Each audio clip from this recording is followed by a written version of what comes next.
ഒരു വികസന മുരടിപ്പ് ഇവിടെയുണ്ട്. പൊന്നാനി ഇതിലേറെ അർഹിക്കുന്നുണ്ട് എല്ലാ മേഖലകളിലും. തെരഞ്ഞെടുപ്പ് പ്രചരണങ്ങൾ വളരെ ചൂട് പിടിച്ചുകൊണ്ടിരിക്കുകയാണ്. വെയിലിൻ്റെ ചൂടും തെരഞ്ഞെടുപ്പ് പ്രചരണത്തിൻ്റെ ചൂടും രണ്ടും കൂടി സംയുക്തമായിട്ട് അങ്ങ് വലിയ തിളനിലയിലെത്തിയിട്ടുണ്ട്. അപ്പോൾ എന്നാലും ഈ ക്ഷേത്രത്തിലൊക്കെ ആളുകൾ ഉത്സവം ഒക്കെ വളരെ ആഘോഷപൂർവ്വം കൊണ്ടാടുന്നൊരു സമയമാണല്ലോ ഇത്. അപ്പോൾ അവിടെയൊക്കെ വരുന്നത് വലിയൊരു മാനസികമായിട്ടൊരു ഊർജം നൽകാൻ ഉതകുന്നതാണ്.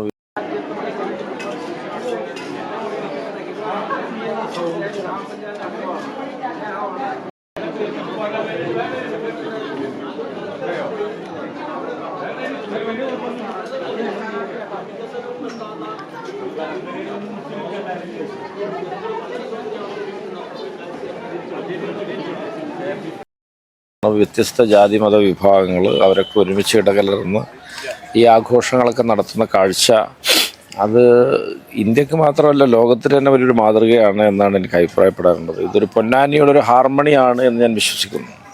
പൊന്നാനിയിൽ കൊണ്ടുവരാൻ ഉദ്ദേശിക്കുന്ന മാറ്റങ്ങൾ എന്തൊക്കെയാണ്? അങ്ങനെ മാറ്റം നല്ല ഇവിടെ ഒരു വികസന മുരടിപ്പ് ഇവിടെയുണ്ട്. പൊന്നാനി ഇതിലേറെ അർഹിക്കുന്നുണ്ട് എല്ലാ മേഖലകളിലും.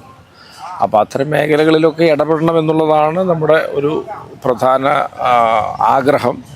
അതിലൊരു ഉദാഹരണം മാത്രം ഞാൻ പറയാം. നമ്മുടെ BM തൊട്ടാണ് 100 അടി തോട് തുടങ്ങുന്നത്. അത് കുന്നംകുളം വരെ 22-23 കിലോമീറ്ററാണ് അതിൻ്റെ ദൈർഘ്യം.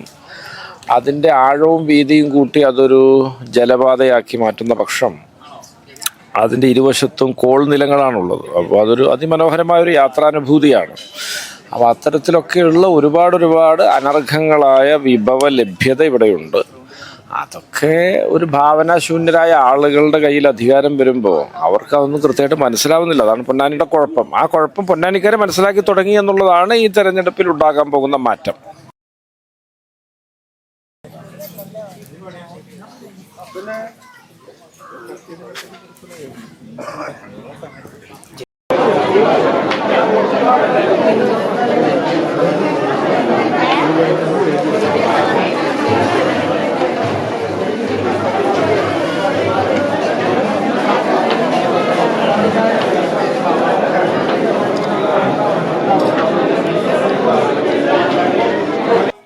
തെരഞ്ഞെടുപ്പ് പ്രവർത്തനങ്ങൾക്ക് മുന്നോടിയായി കാഞ്ഞിരമുക്ക് തോണിക്കുറുമ്പുകാവ് ക്ഷേത്രത്തിലെത്തിയ പൊന്നാനി UDF സ്ഥാനാർത്ഥിയായ KP നൌഷാദ് അലിയുടെ തെരഞ്ഞെടുപ്പ് വിശേഷങ്ങളാണ് നമുക്കൊപ്പം പങ്കുവച്ചത്.